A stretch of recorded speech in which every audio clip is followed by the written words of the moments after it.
All told, we were in 9 different presbyteries.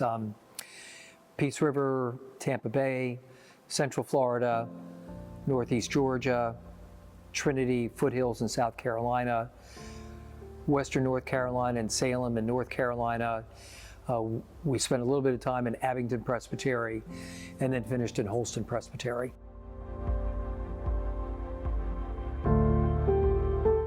It was the story of Jimmy and the church in Newport, Tennessee. He told us that the storm, he went through it at the church. He was doing some work at the church, and the storm just came too quickly, and he didn't have time to leave. And his wife spent the storm at his house. And on the phone and talking and giving each other's updates on that, into a moment of no communication. And just imagining, you don't know what is happening. He started hearing news about the dam in Tennessee being breached, and thinking that his house maybe had been flooded, and that's emotional stress of not knowing what is going on. I think it's difficult for people to understand the level of impact of this. It's not just on your house, but also emotionally and mentally, the effects of a storm like this, and the many impacts it has on a person. A story that I would lift up was one of the pastors we met in Florida, whose church was flooded by both Helene, and then again, in fact, they had started doing some repair work, and then the church got flooded again by Milton, and then come to find out that her home was flooded as well. And she actually took us by her home, and she was one of those people where all of her belongings are now out by the road. And as a clergy person, thinking about what do you do when your church is impacted and you care about the church and your community of faith, you want to be present for your community because so many people are flooded. You want to be present and do whatever you can to be the church for your community while you're also deeply impacted. And her spirit, because the resilience and the way that she welcomed us, the work that the church continues to do, her desire to continue to be involved in the community amidst everything that they're facing, strong spirit. Strong spirit. But I also recognize that kind of energy has a limit. Yeah.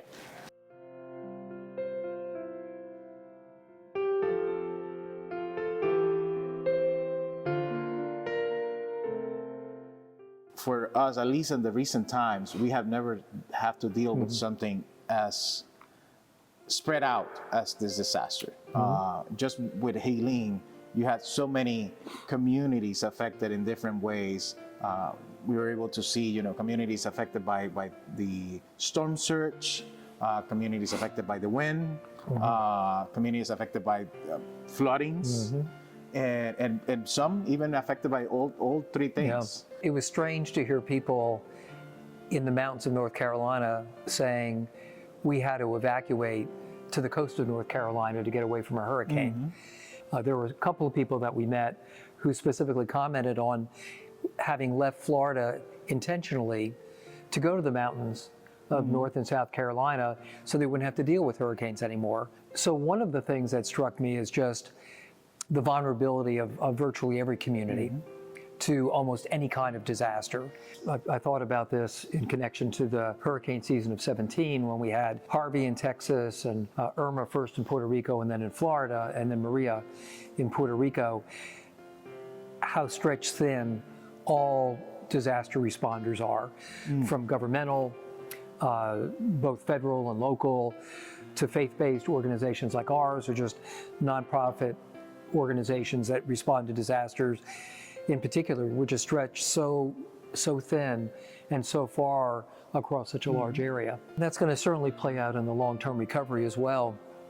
Again, trying to work together so that all communities are attended to. In 6 months from now, when they start looking into ways of working on rebuilding the houses, rebuilding the homes, paying attention to those gap areas is going to be important. Paying attention to that community that hasn't received enough of the resources that other communities might be receiving.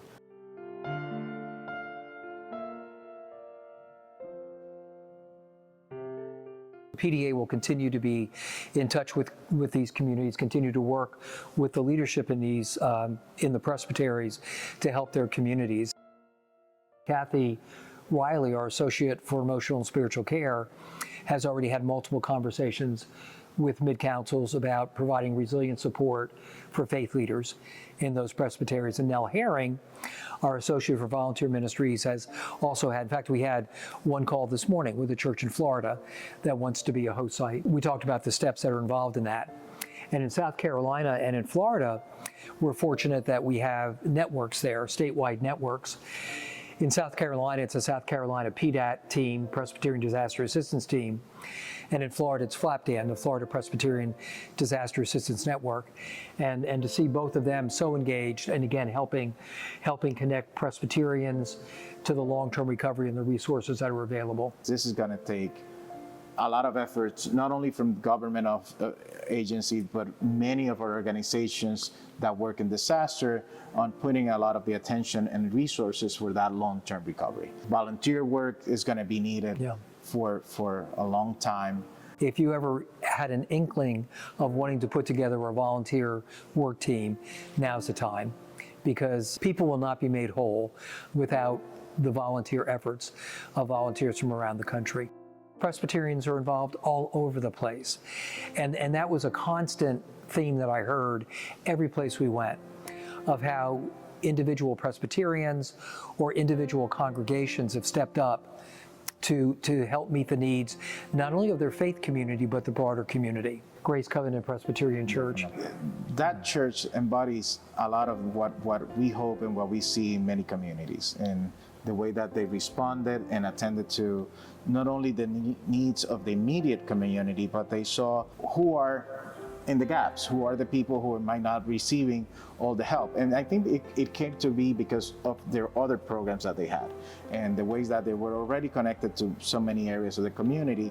And all of us who have dealt with a disaster knows that before the national officers or staff comes, or any other organization, is the community, is the people, is the churches near each other that start that response. And we have seen that so many times in this disaster that we're so grateful. When you think of Presbyterian Disaster Assistance, don't think of an office in Louisville or two staff people, but think collectively of our Presbyterian siblings across the PCUSA. To see not only the response locally, but also at the national level from churches in different places and presbyteries in different places wanting to respond in different ways. One of the things that happened was that we got information about the cleaning buckets that we had, that the amount that we have, that CWS, one of our partners who deal with the cleaning buckets, had already sent thousands of them, and their storage was running low.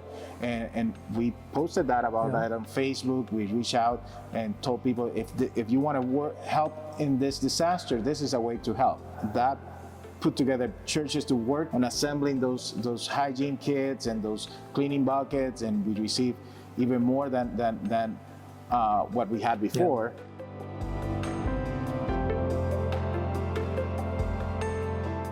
Just because you don't see it on the news, because it's not on Facebook or you haven't heard about it in a while, it doesn't mean that things got back together, that things are normal.